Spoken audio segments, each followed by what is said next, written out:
Good evening, KP Heathen, and welcome to Coffee Talk.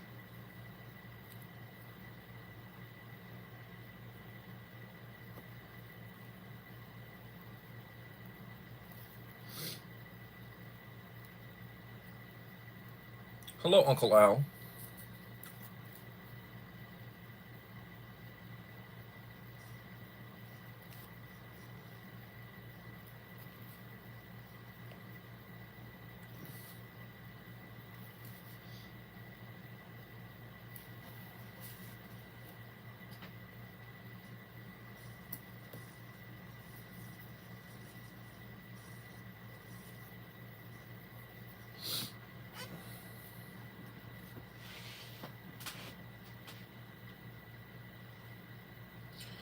Hope y'all are doing well. Hello, Bud Files.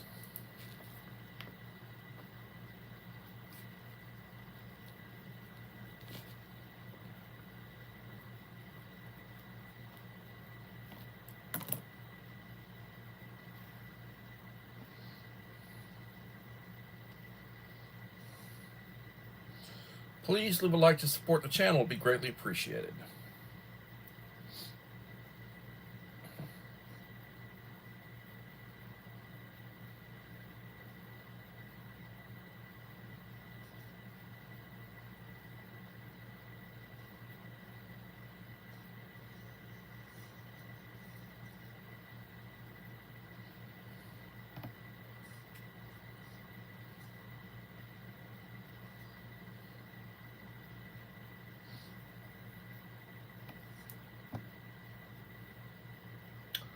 Very windy in Victoria, Texas. Very windy. High winds.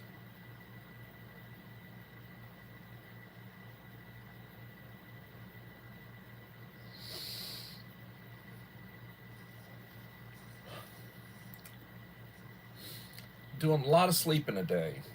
Catching up on my sleep.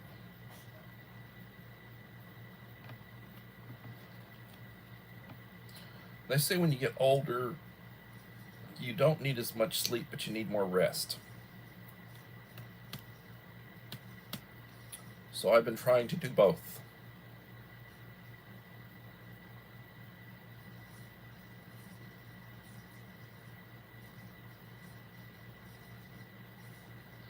Stress. Not good. Stress is not good. I just got through finishing a cup of coffee. Colombian. Uh, I had a bacon, egg, and cheese taco for lunch.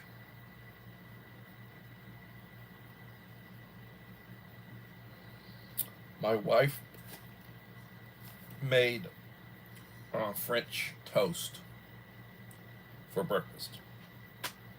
Very good. Used eggs from our coop. Very rich. Delicious.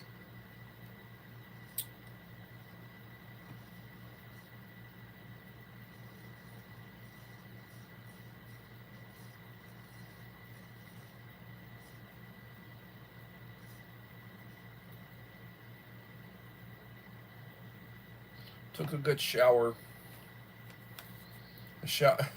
A shower represents civilization. Took a nice shower, got cleaned up. Shorts, a shirt with a pocket, green, light green t-shirt with a pocket. Uh,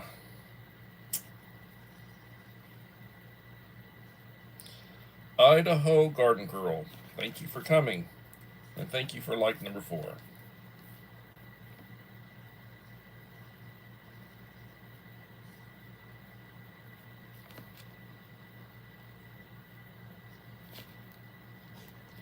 So I had recently had somebody give me Bus Stop's new number. And I sent him a text message identifying myself and asking him how's he doing. I hadn't got a response. That was several hours ago. I've been meaning to try to contact him.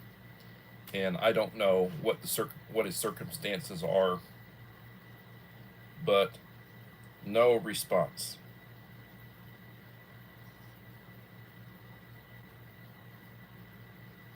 Hello, Holly Ivans.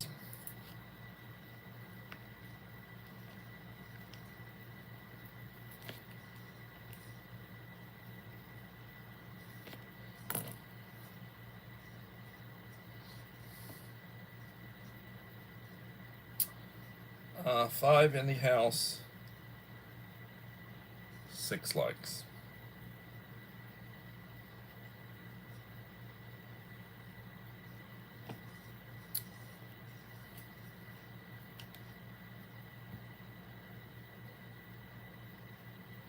We may have a little rain overnight. We're approaching spring. Normally, spring comes along and we start getting rain. So I expect we'll start getting some rain.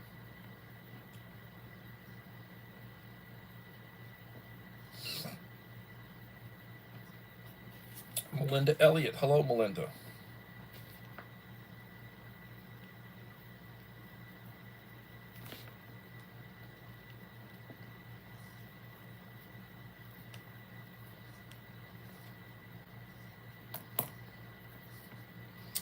Enrique Trevino. Hello, sir.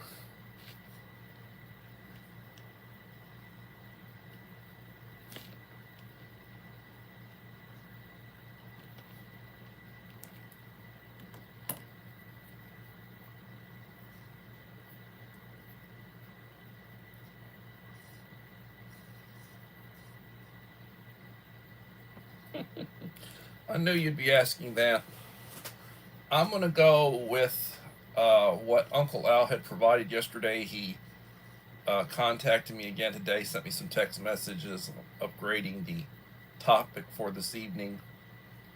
And we're going to talk a little bit about the survival pyramid and do a little information relating to that.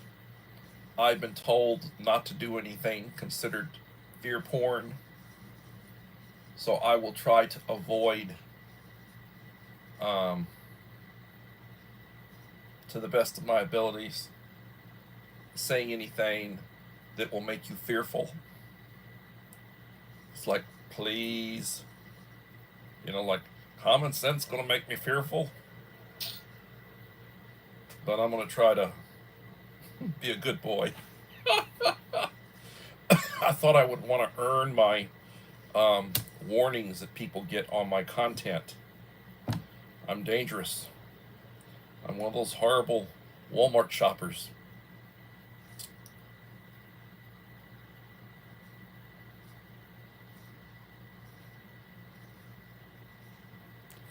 Well, a lot of people are fearful of the truth.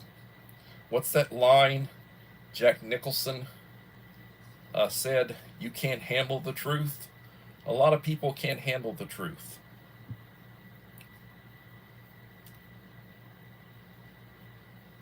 I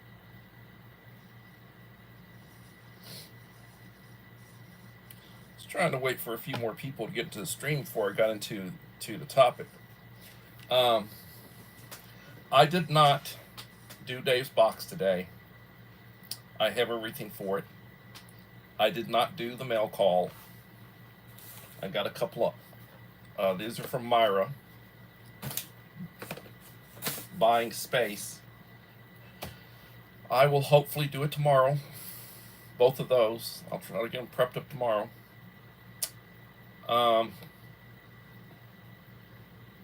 Really haven't done much. I ate 2 decent meals. I slept a lot. I looked at some YouTube shorts. What comes up in my notifications. Certain people, for whatever reason, I get their shorts in my notifications. Other people I don't. I have to actually look them up to try to get some of their shorts. I don't know why that's the case as far as the recommended is concerned.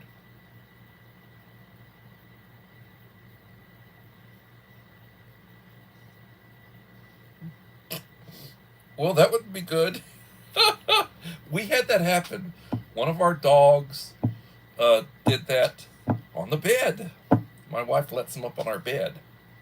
That wasn't, or was it throw up? We have an older dog, and I try to explain to the wife, well, remember when Ford, before he passed, what he was doing? Some, oh, I'm a horrible person for saying that. You know. Um, no, it's not pretty. It's not pretty. Being elderly is part of the life cycle, but it's not pretty. Um, your range of motion, your strength, your mental acuity, your ability to digest your food, your bodily functions, everything starts going haywire on you. Your balance, your flexibility, your ability to navigate, depth perception. I have issues with all that, and I'll be 63 this next year, or next month I should say. I'll be 63.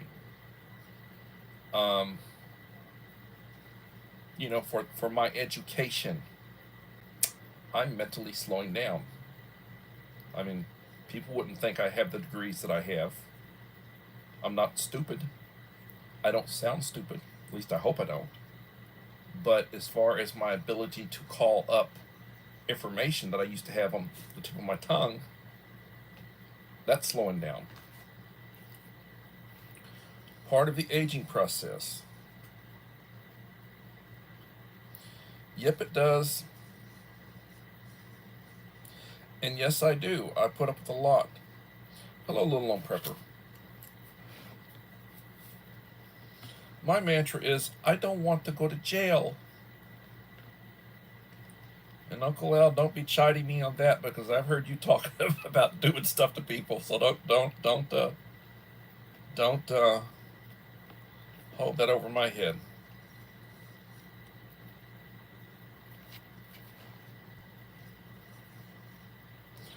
Hi, Little Lone Prepper. How are you doing?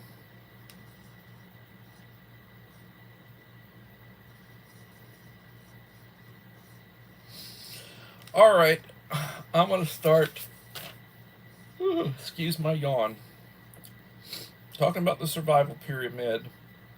3 levels of survival. First, introduction. Was developed by John Wiseman, a British SAS survival instructor. The first survival pyramid was used in 1942. It was during World War II. Part 1. The bottom 90% are not prepared.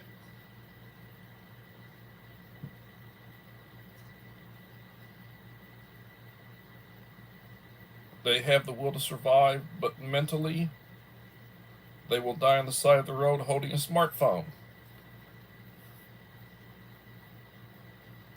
Part 1 is the will to survive. I'm not talking about the past or bragging about what you can do, but do it in real time. See the Fox show Extracted. In real life, 90% of people make excuses and die. Part 2 deals with real-time skills and training. Well, let's talk a little bit about Part 1. I'm always being told by Uncle Al, don't reminisce, don't talk about the past, stick to script. And I got a little bit of a script tonight. And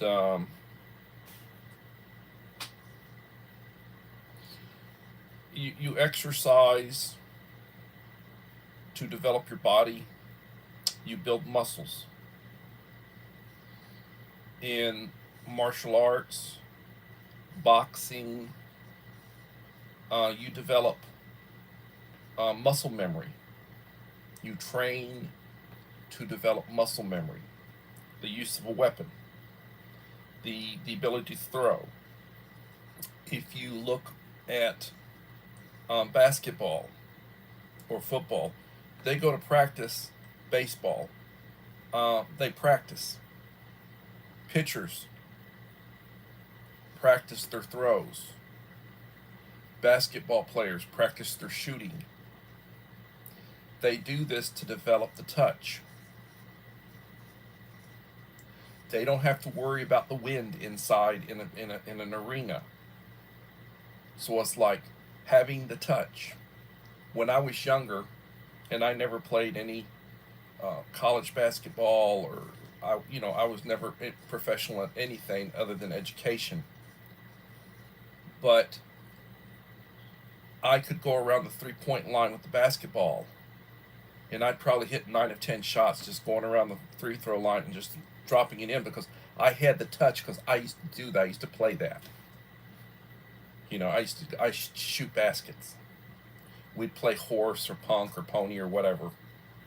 You know, and I had a real good, and like that was like not under pressure shooting. That's just shooting.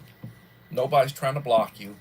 You're not like running down the court and all of a sudden you got to take a jump shot, or whatever. It's none of that. It's just shooting.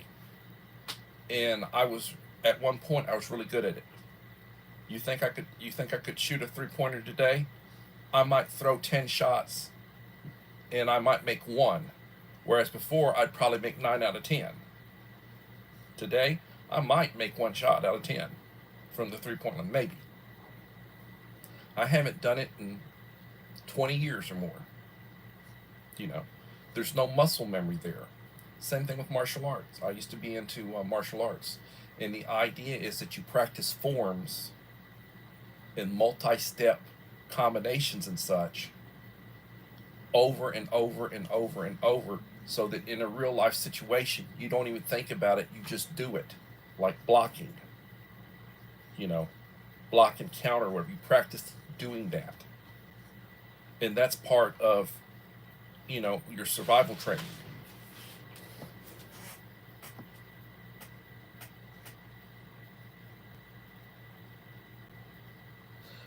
Going to the firing range, if you have a pistol, you have a rifle, you go and you periodically practice so that you can use it accurately and hit what you're shooting at. Practice with an unloaded weapon, drawing your weapon. Practice drawing your weapon, taking aim. In a situation, you just will do it.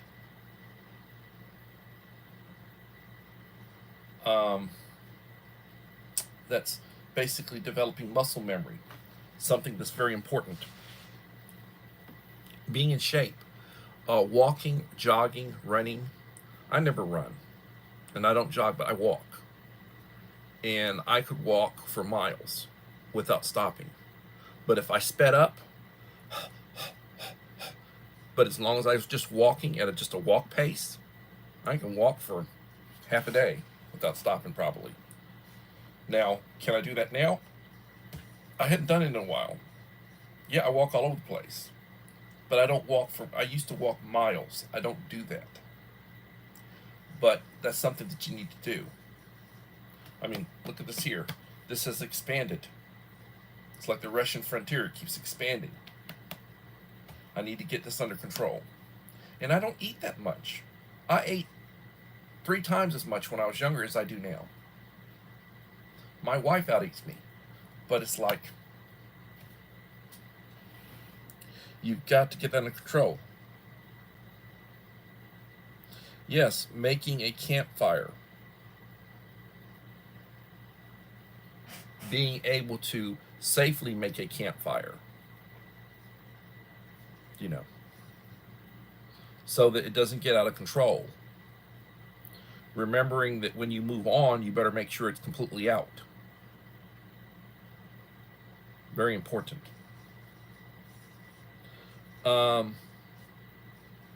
So part 2 of the 3-part series deals with real-time skills and training. And that's what we're talking about. Training. Learning to do things that in an emergency, crucial time, little time, time is of an essence, being able to do it with minimal thought, knowing what to do.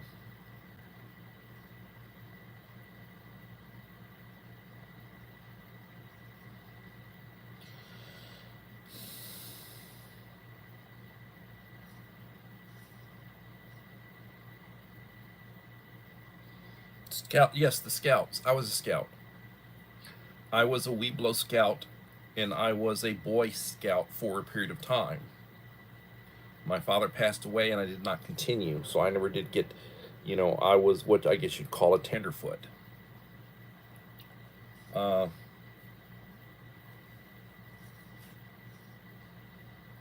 could I clear a jam? Well, yes, I believe I could. Would it be fast? Wouldn't be as fast as it used to be. But my my preferred weapon now is a revolver. So it's like I don't, I mean, I have some semi-automatic pistols, and I could do it without shooting myself. But would it be that fast?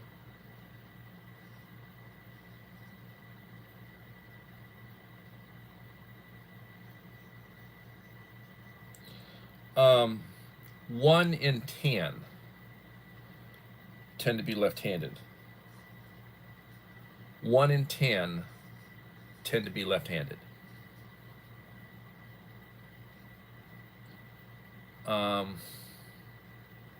Statistical stuff. Like 1 in 3 men tend to be like me when you get older. About 1 in 3, and that trait comes from the mother, not the father.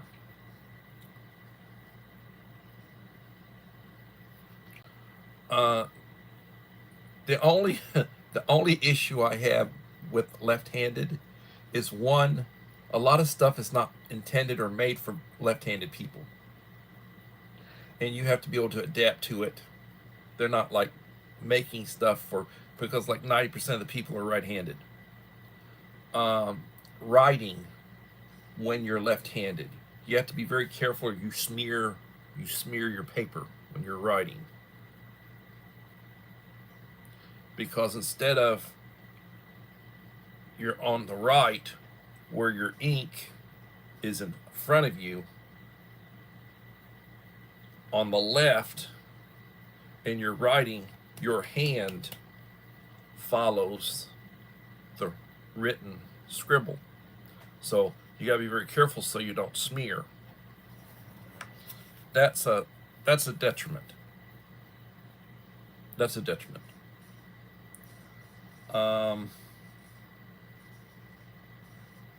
But I mean, you certainly train to overcome that. You just have to be vigilant. You have to be careful. It's just like weapons. Most weapons are made for right-handed people.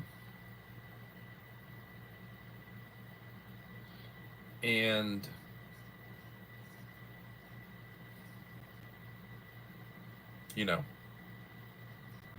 it there's compensation. There's compensation for it, but I'm just saying. I honestly believe that I was probably left-handed, but then when I started at the convent, first grade, the nuns basically trained me with my right hand.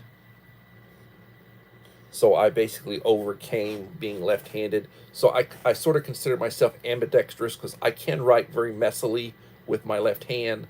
I can throw a ball with my left or my right with some power. And I honestly believe that that's where that came from. This ambidextrous is probably somebody who was basically trained to be. I was basically trained to be right-handed. I might have been a lefty.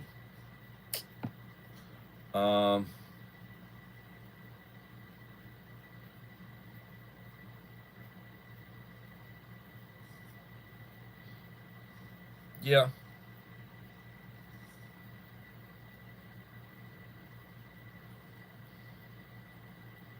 It has nothing to do with intelligence.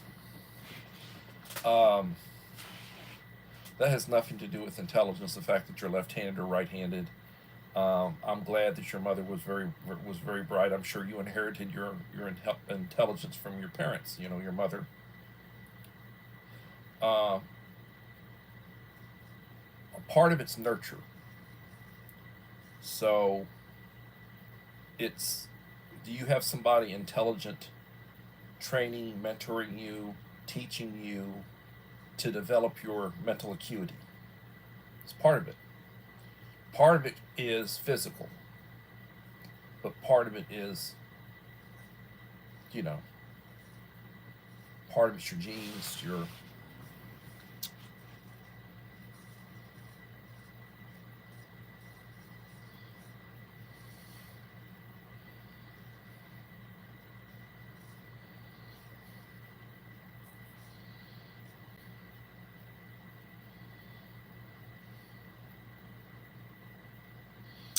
um, right now the Muslims have their religious Ramadan where they don't eat during the day and they eat when sun goes down. Part of their part of their belief system is that, like, you go to the restroom, you wipe with your left hand, you do not eat with your left hand. You eat with your right hand. Your left hand is dirty. It's for dirty stuff, like wiping yourself. And that's part of their, belief and religious teaching system.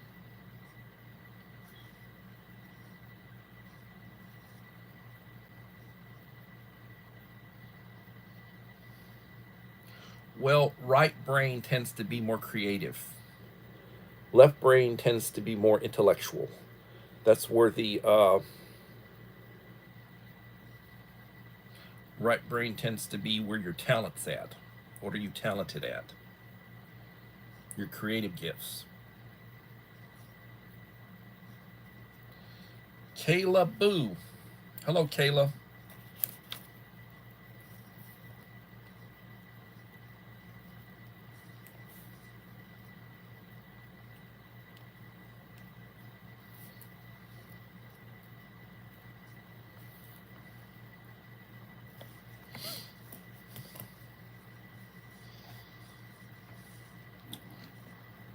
One of my favorite songs. Drift Away. Uncle Al. So, skills and training. Most people, now, mind you, these are notes that I'm going over that somebody helped me with. So most people screw this up. Having gear, equipment, and gadgets does not replace training. This is bad with first aid gear.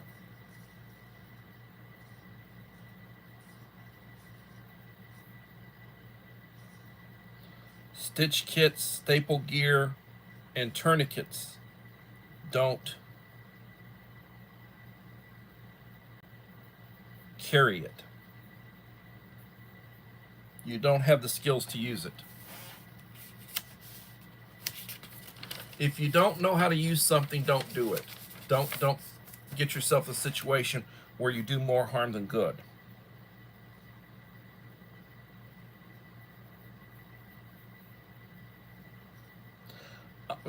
From my contact with you, young lady, I do feel you're very intelligent and you're very knowledgeable when it comes to the basics, common sense.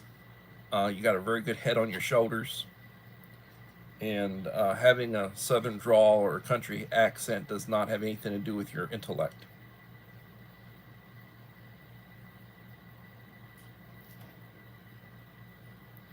Please hit the like button. It'll be greatly appreciated. 8 in the house, 10 likes.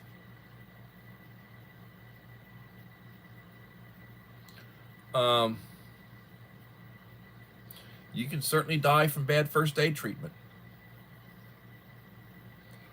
Um, Skills are critical in this area. Training.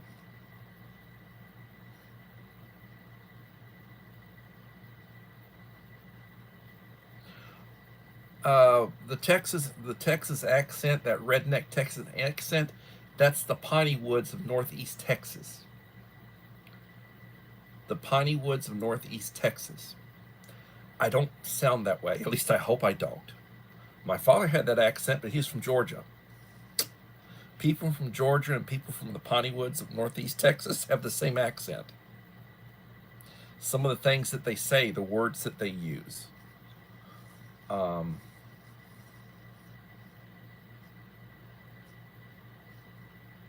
yes, training on an AED. Facilities are getting more of those now. They're very expensive. They're not cheap.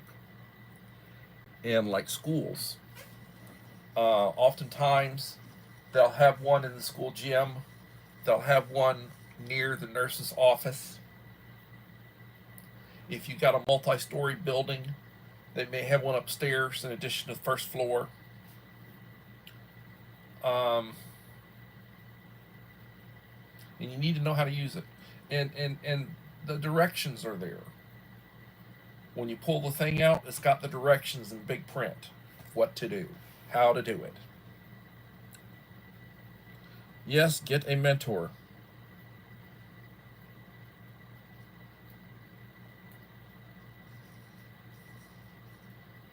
When I think of people from Jersey, New Jersey, and New York, I think of that gangster, those gangster movies, the way they talk. I've heard some of the people, some of the words that they use, the phrases that they use. Um, some of that nasal twang sometimes that women have in that area. And I don't say that to be insulting to anybody. I mean, everybody's got their idiosyncrasies in what they say. I use some of the same language that my father used, and it's not all, some of it's colloquial. It's not all the proper. Part three is kits, gear, bags, pocket carry. Can your equipment pass the 72 hours test in bad conditions or weather? The idea of a carry bag or a bug out bag is not designed to last you for the rest of eternity. It's designed to function for you to get you where you need to be. And then hopefully 72 hours is more than enough time to get from where you are to where you need to be.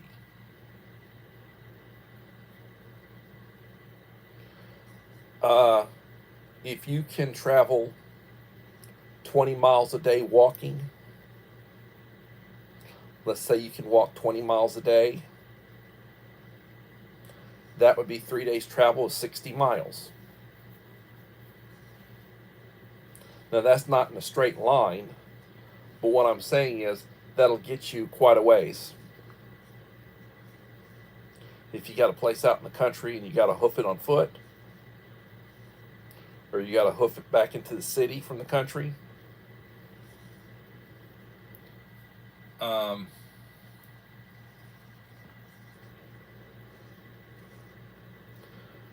for several years before I initially retired from education, I was working in a small town that was a 45-minute drive each way to and from on a daily basis. If I got out in the middle of nowhere and my car broke down and I didn't have a means to get any support, or my truck, because I did have a truck, depending on what I took,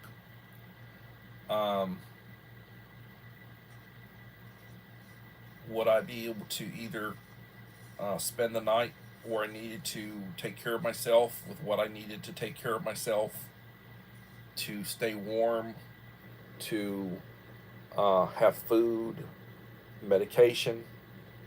I had a bag, and it had various components and stuff that I would need in it.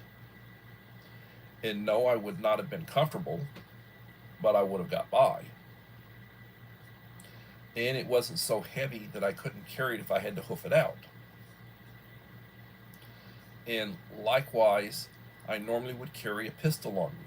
So no, I didn't have a shotgun with me. I didn't have a rifle with me, or an SKS or an AK or an AR-15 or whatever. But I did carry a pistol with me. So I would have had self-defense against a wild animal or against an individual or a few individuals. Little Lone Prepper, I'm from Manassas coastal area. Manasquan coastal area. We have Southern and English accents, so weird.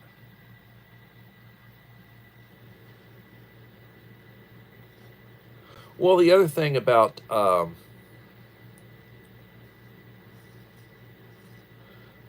walking, do you have a good pair of walking shoes or boots? I would recommend boots, something that goes a little further up your leg, for purposes of you're walking along and there's a snake. You got to be keeping an eye on what's down on the ground, but you've also got to be keeping an eye up ahead of you. You got to be cognizant of all around you.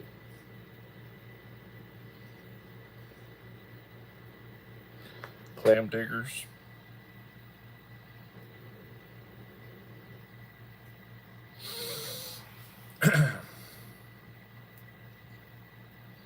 Eight in the house, 10 likes.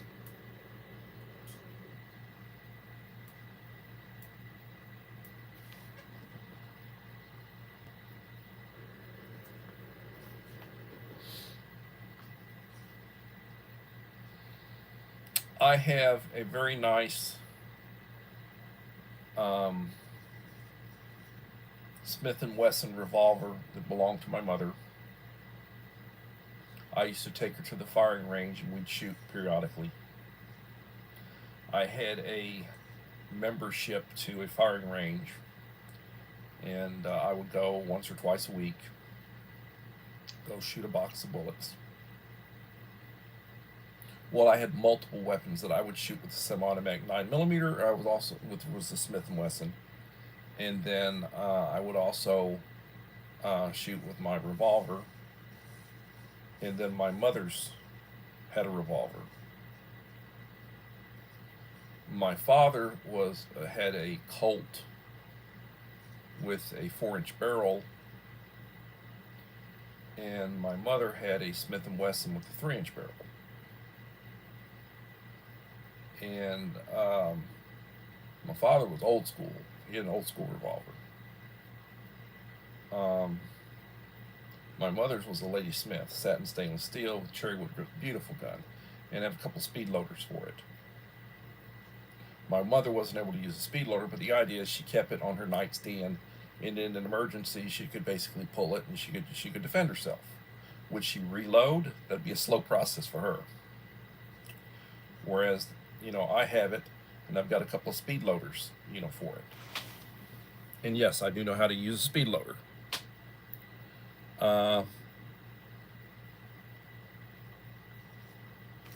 But the idea is you want to have some good walking shoes.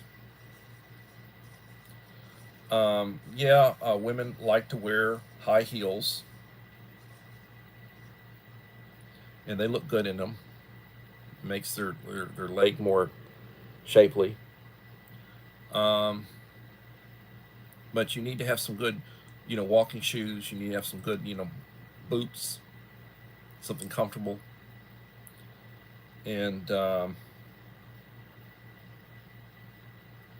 it's important.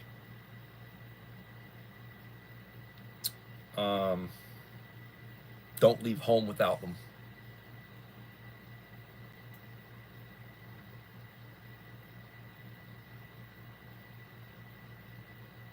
That's good, Uncle Al. I'm sure that they will enjoy it.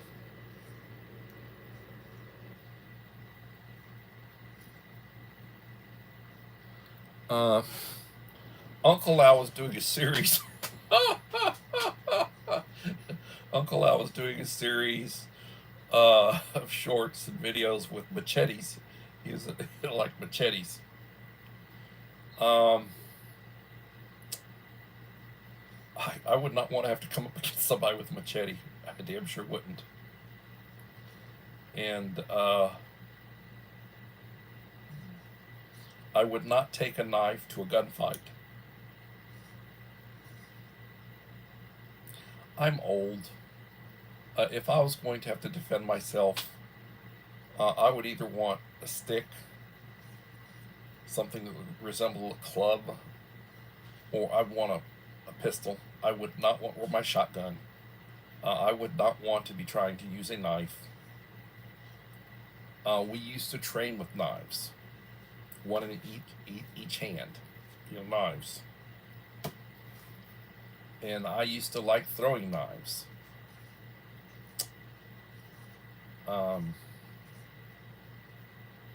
I used to like the throwing knives, blades that are designed to be thrown. And I used to practice. And I was pretty good at it, you know. I mean, I might not put it in your eye, but I could certainly put it in your chest, as far as throwing is concerned. I mean, that's, again, Uncle Al says, stop talking about the old days. Talk about what you could do today. Well, today I could shoot you. You know.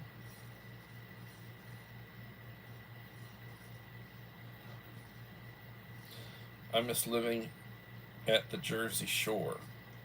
My family were fishermen for over 50 years, and it ended in the 70s. Ah, the good old days. Yep. I got pictures of my dad. He had a nice boat with twin motors, and he'd go out in the Gulf.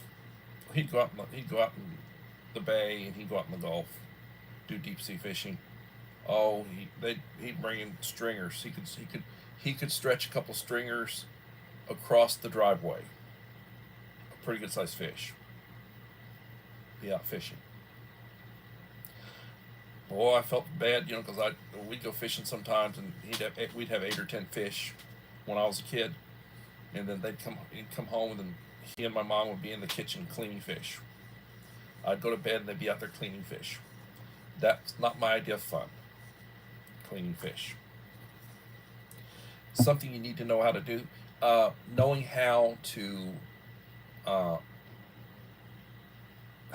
butcher or how to gut, skin, prepare a rabbit or chicken. How to prepare something that you kill, and being able to kill it, and then be able to prepare it to cook it. That's a skill that you need to have.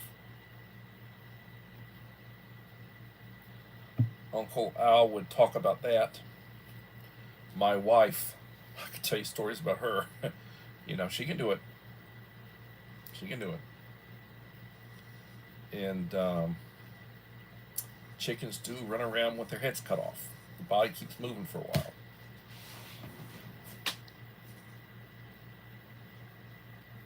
So the idea is that you need the right combination of training, skills developed through training,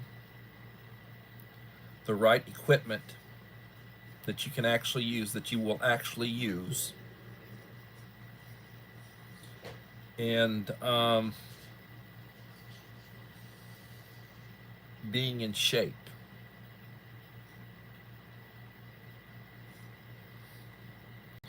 One of the things that Sun Tzu in the Art of War, I was just came up as a memory, is the idea to develop your mind, and I'm paraphrasing, develop your mind or civilize your mind and have a savage body, be in good shape. Having the combination of a good mind, knowledge, and then the physical abilities to use it, to do it, very, very important. Very important.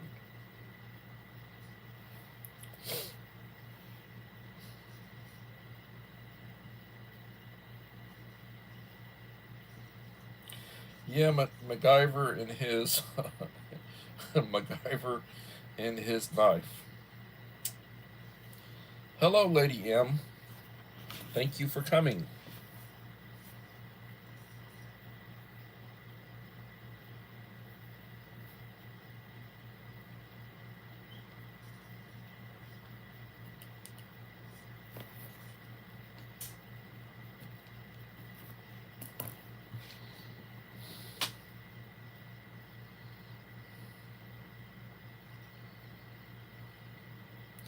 Yes, kids do eat a lot.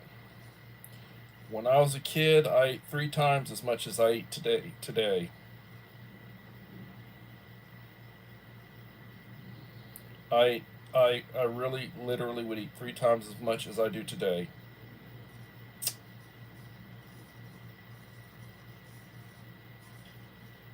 My wife eats twice as much as I do, and she's 4'9". If I haven't lost height, I'm 6'3" or thereabouts. Think I'm shrinking.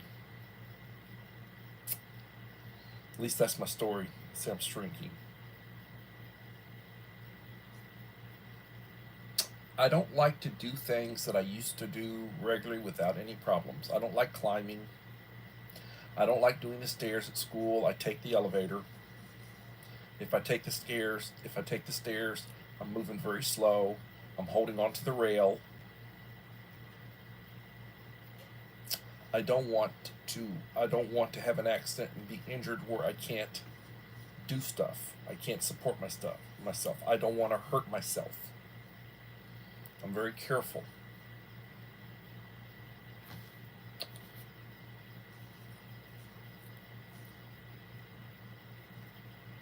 Yes, she does a lot more exercise.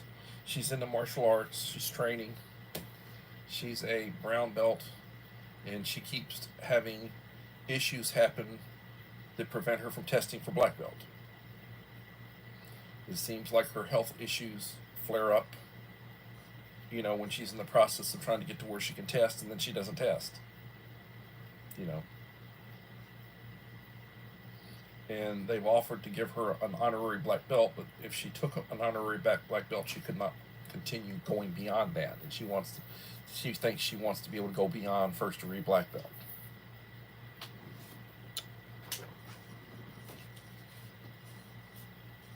But she's earned a brown belt. She's earned all those 9 steps right before you get to black belt. She's studying so she can test.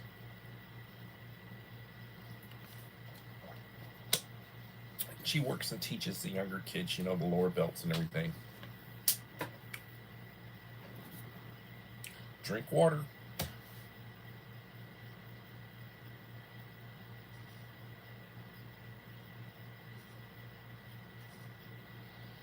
Um, I take meloxicam. It is an Advil type medication, prescription strength, meloxicam, and it really helps the arthritis. Now, I've been taking it for several years, every day, and after about 3 days, it shut it down. So you might want to look at that one. Look up meloxicam with an M.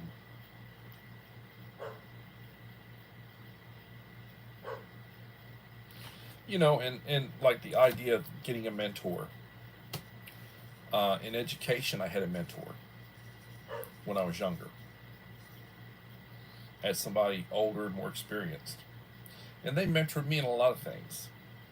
You know, mentored me about women when I was single. to improve my, what's that word that the kids used to use, game, to improve my game. Back in the day, I had a lot of game when it came to it. How you dress, how you behave, you know, how you carry yourself, and what attracts a woman to a man. Like I could give the kids, the young guys, I could give them I could give them a lot of tips. Um, but that's not what I'm there for. You know, I see how some of these kids are, like they're just starting to develop feelings towards the opposite sex. And they don't know what the hell they're doing. They don't know how to behave. They don't know how to treat somebody. You know, they do stupid stuff. You know, and every once in a while you want to say, well, stop being goofy. Don't be goofy around girls. Don't be goofy around them. Don't repel them by being goofy. Don't do goofy things. You know, what we used to call a dork or a geek.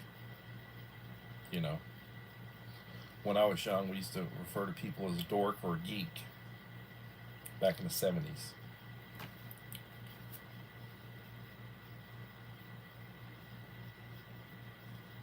My wife has been, she has been uncovering the stuff that she had covered. She's going to start planting new rose bushes. She's got rose bushes. We had a couple that died over the winter. She's going to replace those with, she's got some replacements. And she's going to start doing that. Trying to get the yard back in shape. It's a ritual every year. It's an annual ritual we go through. And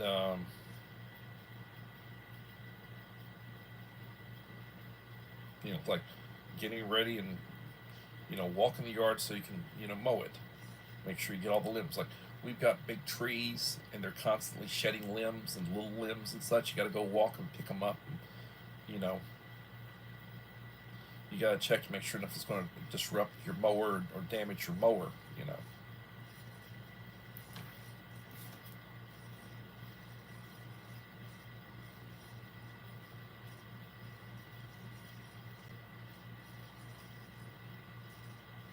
Well, physically, males will continue to physically grow and develop their bodies, like gaining height, until they're 18, 20 years old. They can continue, it slows down. Women normally will have developed their height by the time they're 14. Most all women, they're not going to gain any height after the age of 14. You know, I mean, their body will mature and develop, but as far as, you know, gaining height, that stops at about the age of 14. When does a woman go through where she starts her cycle? At what age? There are women who do it at 9. There are girls that start their cycle when they're 9. There are those who like 16 or 17. My wife said she was like 17 before she started hers. My wife was she said she was flat-chested when she was 17. And then her chest started hurting real bad. She started having real bad chest pains for a period of time. And they finally got to the point where they took her to the hospital. Took her to the emergency room, wanted to know maybe something wrong with her heart. And basically, you know, just in a relatively short period of time, she grew big chest. In her family, they're not real tall, but they got big chests. So we're talking double D's, you know. And she is flat chested. She said when she was 17 years old and she started her cycle, she was flat chested. And then all of a sudden she developed, you know, a period of several months, she developed big breasts when it kicked in. it happens at different ages. 12, 14, younger and younger these days. It used to be the idea of the quinceanera at 15, or in Western culture, the idea of the sweet 16 was that was the age when a woman would become fertile and be able to bear children, and that was determined to be the age of adulthood for a female, 15, 16 years old. But with nutrition and health and what people eat these days and the way things are, it's younger and younger.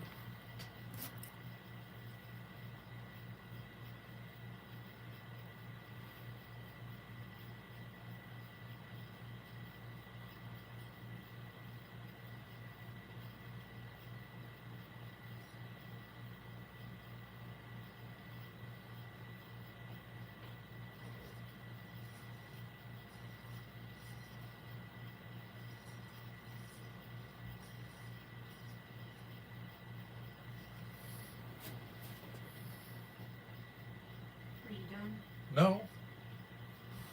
The wife, she knows I'm still live streaming. It's like, are you done? No. Sorry. Please.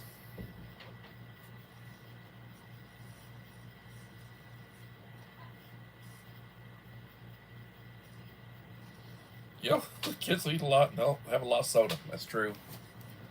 Truth be told. So,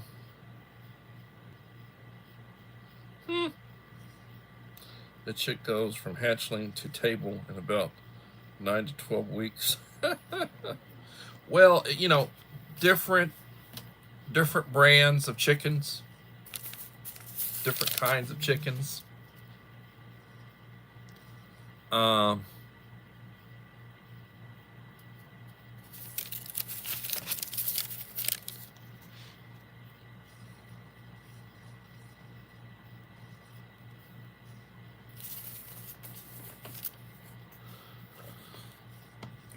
You've got different types of chickens.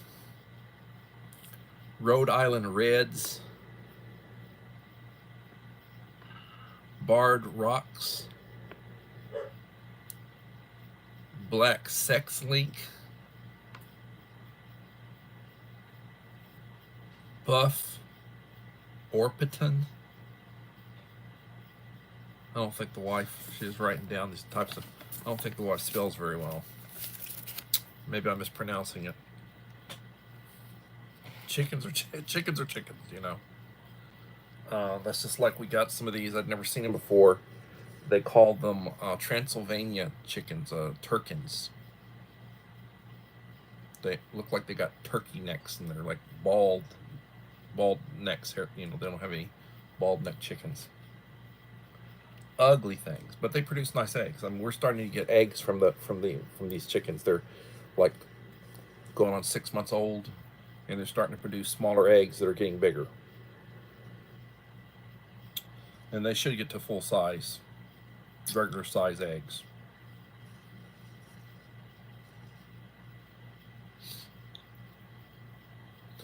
I plan on trying to do another live stream tomorrow. I plan on trying to get a couple of boxes done. I need to do my mail call from buying space, Myra. I need to get my box for Dave out. I've got the stuff. I just got to do it, and I'm going to do a video for both.